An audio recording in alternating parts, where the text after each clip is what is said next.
বিসমিল্লাহির রহমানির রহিম।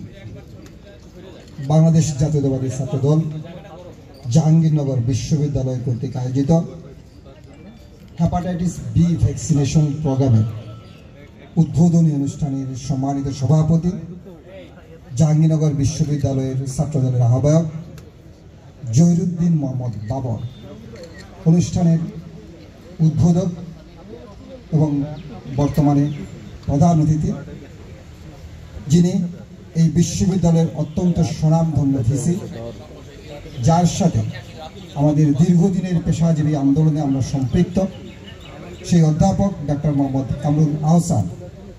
অনুষ্ঠানে উপস্থিত বিশেষ অতিথি, অত্যন্ত পরিশ্রমী ছাত্রনেতা, যিনি এখন বর্তমানে স্বাস্থ্যসেবায় বিএনপির যে হাল ধরেছেন সেই স্বাস্থ্য বিষয়ক সম্পাদক ডাক্তার পারভেজ রেজা কাকন।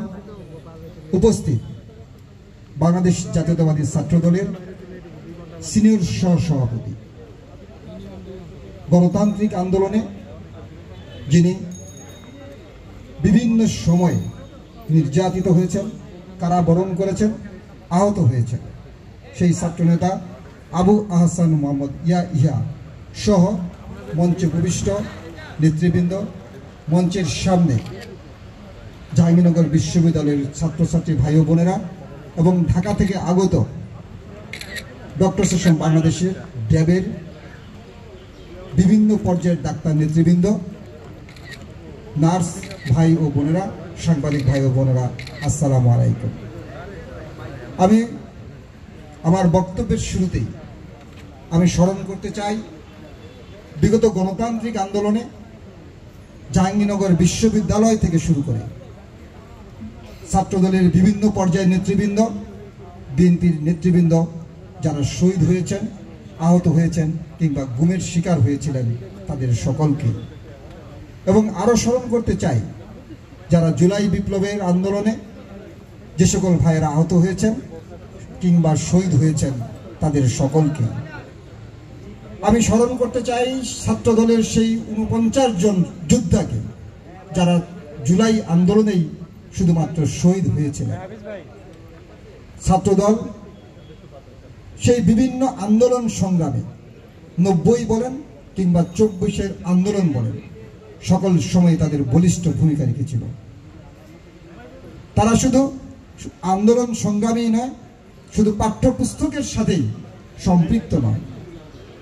আমাদের দলের ভারপ্রাপ্ত চেয়ারম্যান জনাব তারেক রহমান, তিনি যখন এই ভ্যাকসিনেশন প্রোগ্রামটির কথা চিন্তা করলেন এবং তাদের নির্দেশনা দিলেন, জাহাঙ্গীরনগর ছাত্রদলের নেতৃবৃন্দ খুব সুন্দরভাবে তাদের এই ভ্যাকসিনেশন প্রোগ্রামটি শুরু করেছে এবং তাদের যে স্ক্রিনিং প্রোগ্রামটি চলছে, সেই জন্য আমি জাহাঙ্গীরনগর বিশ্ববিদ্যালয়ের ছাত্রদলের নেতৃবৃন্দকে আমার হৃদয়ের অন্তরস্থল থেকে ধন্যবাদ জ্ঞাপন করছি। আপনারা জানেন যে স্ক্রিনিং প্রোগ্রামে অলরেডি প্রায় 7 জন আমাদের ছাত্রছাত্রী ভাই ও বোনেরা কিন্তু বি ভাইরাসে আক্রান্ত। তাহলে এই বি ভাইরাস সম্পর্কে আগে আপনাদের জানতে হবে, কিভাবে বি ভাইরাস আমাদের শরীরে প্রবেশ করে কিংবা তার কনসিকুয়েন্স কি, সেটি সম্পর্কে আপনাদেরকে বিশদ জ্ঞান নিতে হবে। এটি সাধারণত দেখা যায় যে রক্তের মাধ্যমে কিংবা আমাদের শরীরের যে লালা আছে সেই লালার মাধ্যমে পর্যন্ত কিন্তু শরীরে প্রবেশ করতে পারে, কিন্তু এর কনসিকুয়েন্স কিন্তু খুব ভয়াবহ। এর যদি চিকিৎসা কার্যক্রম আপনি না নেন, তাহলে দেখা যায় যে পরবর্তীতে লিভার সিরোসিস থেকে শুরু করে লিভারের ক্যান্সার পর্যন্ত হতে পারে। তাই এই দুরারোগ্য ব্যাধিকে চিন্তা করেই আমাদের দলের ভারপ্রাপ্ত চেয়ারম্যান কিন্তু তার সুদূর প্রসারী সেই চিন্তাকে সামনে রেখেই এই ভ্যাকসিনেশন প্রোগ্রাম জাহাঙ্গীরনগর ইউনিভার্সিটি থেকে শুরু করেছে। তাই এই ব্যাপারে আপনাদের সকলের সহযোগিতা আমাদের কাম্য। এবং আপনি আরও আশ্চর্য যে তারা প্রায় 10,000-এর উপরে ভ্যাকসিন সংগ্রহ করেছে এখানে তাদের এই ভ্যাকসিনেশন প্রোগ্রামটি শুরু করার জন্য, এবং কনসিকুয়েন্সে তারা পরবর্তী পর্যায়ে তাদের যে প্রথম ডোজ দেওয়া হবে এবং সেকেন্ড ডোজ দেওয়ার জন্য তাদের কর্মসূচি কিন্তু পরিকল্পনায় তাদের এখনো আছে। আপনারা অবশ্যই জেনে খুশি হবেন যে এই ভ্যাকসিনেশন আমাদেরকে দুরারোগ্য ব্যাধি থেকে রক্ষা করে। কিন্তু আপনাদেরকে জানা উচিত যে বাংলাদেশে কিভাবে এই ভ্যাকসিনেশন প্রোগ্রামটি শুরু হয়েছিল।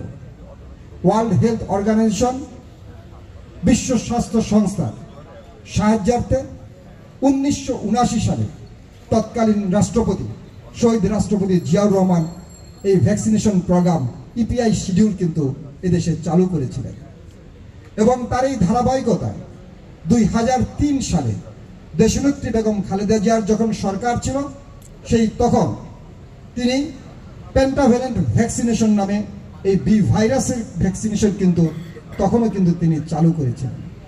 তাই বাংলাদেশ জাতীয়তাবাদী দল সবসময় মানুষের জনগণের কল্যাণে কিন্তু তারা কাজ করে যাচ্ছেন এবং এখনো কাজ করছেন। আপনাদের সকলেরই মনে আছে যে করোনা ভাইরাস যখন এদেশে আমাদের আক্রান্ত হয়েছিল সেই সময় এই যে আমাদের রাষ্ট্রপতি শহীদ রাষ্ট্রপতি জিয়া রহমান যে ইপিআই শিডিউল চালু করেছিলেন, সেই কারণে করোনা ভাইরাসে কিন্তু যখন আক্রান্ত হয় তখন কিন্তু এদেশের মৃত্যুর হার কিন্তু ছিল অনেক কম। সেই ইপিআই শিডিউলের কারণেই কিন্তু এই প্রভাবটি পড়েছিল এবং সেই সুফলটি কিন্তু আমরা ভোগ করতে পেরেছিলাম। তাই